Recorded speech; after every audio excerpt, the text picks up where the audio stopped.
Hello all and welcome back to another wonderful video. Today I'm going to be giving out some species tips. That's right, species tips.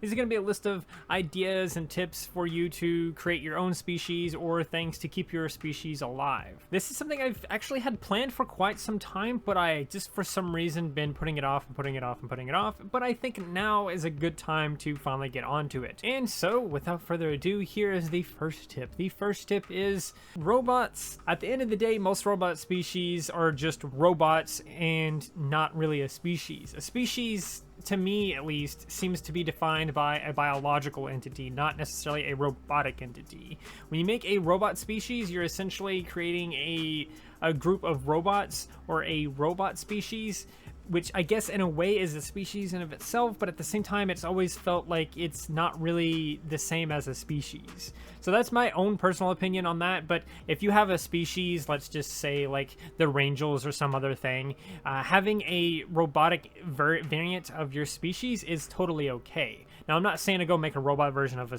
Rangel, but if you have a species of yourself that you're making or whatever, it's totally okay to have a robot variant of that species or even a cyborgish version of your species. That's completely okay, and I think that's actually pretty neat.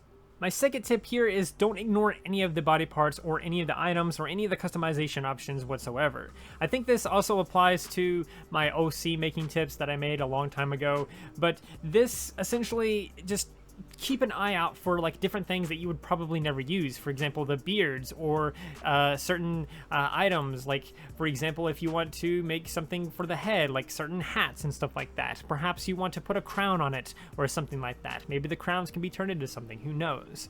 The point is to just not ignore any of the parts and just kind of experiment and play around with different parts and different accessories and everything else like that between mains and stuff like that, because you never know what kind of weird shape you're going to make and weird creature you're going to end up with, and a lot of them can be used for like extra eyes and everything else as well. My third tip here is to doodle some concepts down on paper. Draw them out on paper and just ignore all of the parts, just ignore all of the limitations of Ponytown and just go all out. Try messing around with some different shapes and stuff like that when you're doodling or whatever, and try to come up with a species on paper before you convert it into Ponytown. Keep in mind that Ponytown has limitations, but when you're drawing it, just throw all those limitations out. Ponytown has limitations, but when you're drawing it out to just doodle it and sketch it out or whatever, just ignore Ponytown's limitations. And then when you're finally done with this drawing, this artistic rendering or whatever you want to call it of your species, then consider converting it into Ponytown. But at this point, now you have to keep in mind that there is limitations to Ponytown, and at this point you may consider whether or not it's worth putting it into Ponytown to really dumb down the species or to improve the species, because maybe Ponytown has something that you didn't think of when you were originally drawing it. The point is that not everything is going to look good on paper and in Ponytown, and that's okay. That's completely okay. It's okay if your species looks better when it's drawn versus when it's on Ponytown. Ponytown has limitations, as much as it hurts to say. It does have limitations. It has a huge library of customization options and everything like that, and there's lots you can do with it, but there is limitations, so keep those in mind when you try to convert them over from paper. But I do think a good way to start is to start on paper. When I made Nexiums and when I made Woolexes, I started on paper before I started in Ponytown, and I was trying to figure out how I can put that into Ponytown after I've already drawn it. And again, even after all of that, I do think both of them look better on paper than they do on Ponytown, but that doesn't matter. That's okay. They still look unique regardless, and they definitely look different than any other species, and that wouldn't have happened if I would have started in Ponytown. Number 4 is to develop some lore and some interesting facts about your species before you even make them public. This will allow you to pique the interest of more players. Perhaps you don't have any, let's just say a scenario here where you don't have basically any lore or many facts whatsoever about the species. It just looks a little bit good or whatever else. And then you go into Ponytown and you try to advertise, boop, to join species. A lot of people are probably going to ask you a question like, oh, what is this species like? Or, hey, that's cool. What's up with these horns? Or, hey, what's up with this part of your character or whatever. Saying it just looks cool isn't as good as, oh, that's blah blah blah blah blah, or da da da da da, or whatever. Having that extra lore and information there is going to definitely grab more people. It's definitely going to keep them more interested in everything like that. And I think another thing to add on to this tip is to develop more lore after you start advertising, after you start getting members. Continue developing lore. Perhaps you want to make a full-fledged story out of it, and you want to continue the lore for indefinitely, essentially. Not necessarily indefinitely, but you want to keep the lore going as much as possible or something like that. That would also be an excellent way to keep people interested.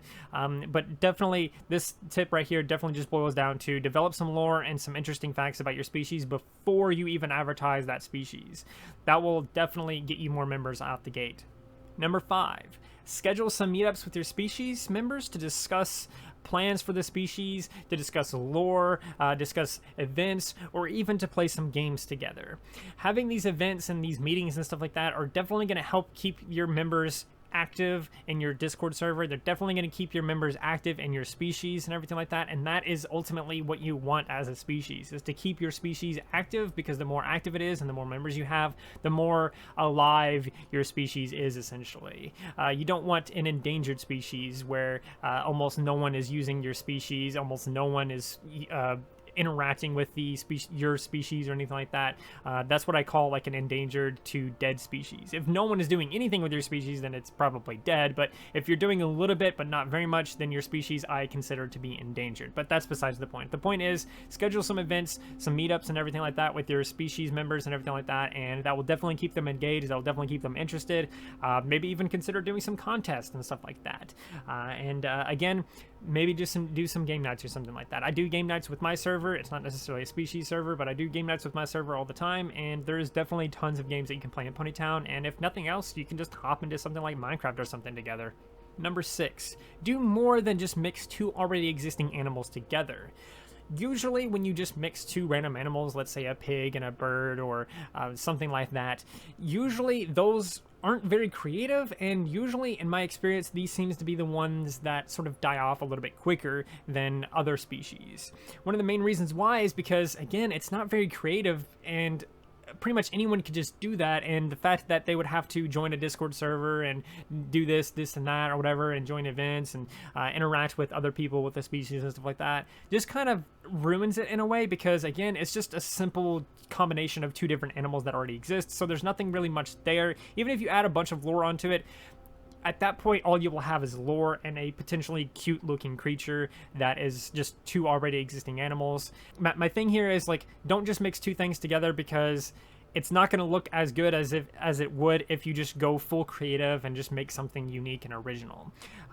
Starting with a base of 2 different animals combined can be a good way to start, but I definitely don't think that you're combining 2 different animals should be your final product. Number 7, join other species, share some ideas with them, and potentially partner up or ally with them for different events and whatever else. This can be a great way to keep your community engaged, and again, the other community engaged as well, if you end up, interacting with another species that's sort of endangered or whatever. We mentioned endangered earlier. But if you see a species that's not doing very well, like it's endangered, like I mentioned earlier, and it's in dire need of help to revive itself, consider partnering up with them for events and stuff like that, and interacting with them a little bit more, ally with them, get some tips for each other, share some tips, share some ideas with each other and everything like that, because that is potentially the number 1 way that you're going to be able to keep your members interested, to keep your members active and everything like that, and to keep your species alive. And finally, here at number 8 is to consider the environment of the species. Consider the environment that this species is meant to live in. Typically, in real life, animals that exist in nature exist in specific environments. You have amphibians, of course, they're going to live in swampy areas or watery areas and stuff like that. Of course, you have like spiders. Of course, they're going to live in like trees or whatever else. So you have to consider like what kind of creature you're making and what kind of environment they might live in, because that will definitely 100% affect the design of the species. And if it doesn't, fair enough, it's okay, I guess, but being able to make the environment itself affect and change the design of the character is definitely a great way to toss some ideas for design and everything. So like if you live in a mountain or something like that, maybe you have really tough hooves or something like that.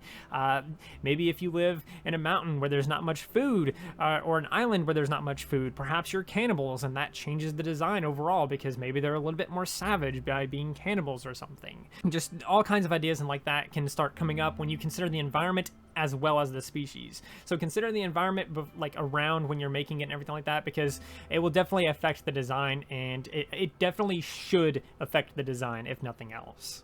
Anyway, I think that's going to do it for this list of species tips here. I do hope that you enjoyed. I do hope that these helped you out in some way or another. And if you have any species tips, please feel free to message me down below in the comments or whatever else. And perhaps I'll make a part 2. Maybe I'll give some more species tips using your ideas and everything like that. I just want to help the species community grow a little bit more, and definitely help people that are struggling with their species to revive it, to help it get better, and definitely encourage people that have like a species idea but they don't want to go through with it. I definitely think you should just go ahead and go through with it. If nothing else, it'll be fun, it'll be a learning experience for you, because making a species is more than just, oh, I'm making like this group on Ponytown or whatever. It's also a matter of it helps you with your creativity, it helps you with your writing and everything like that, and I definitely think that's something that you can carry on well beyond Ponytown. Like if one day you just stop playing Ponytown or whatever, you will still have that species, you'll still have that experience of making that species, and you'll still have,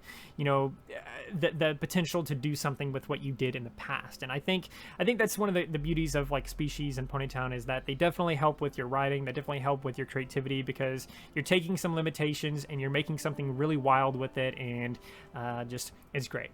But anyway, like I said, that is going to do it for the video now. I do hope that you enjoyed, and if you did, please do like, subscribe, and share, and do all of those wonderful things, because when you do those wonderful things, you get access to wonderful content such as this. But that's not all you get. That's not all you get. You also get to become wonderful yourself, and I think we all want that. So do those wonderful things, and until next time, stay wonderful.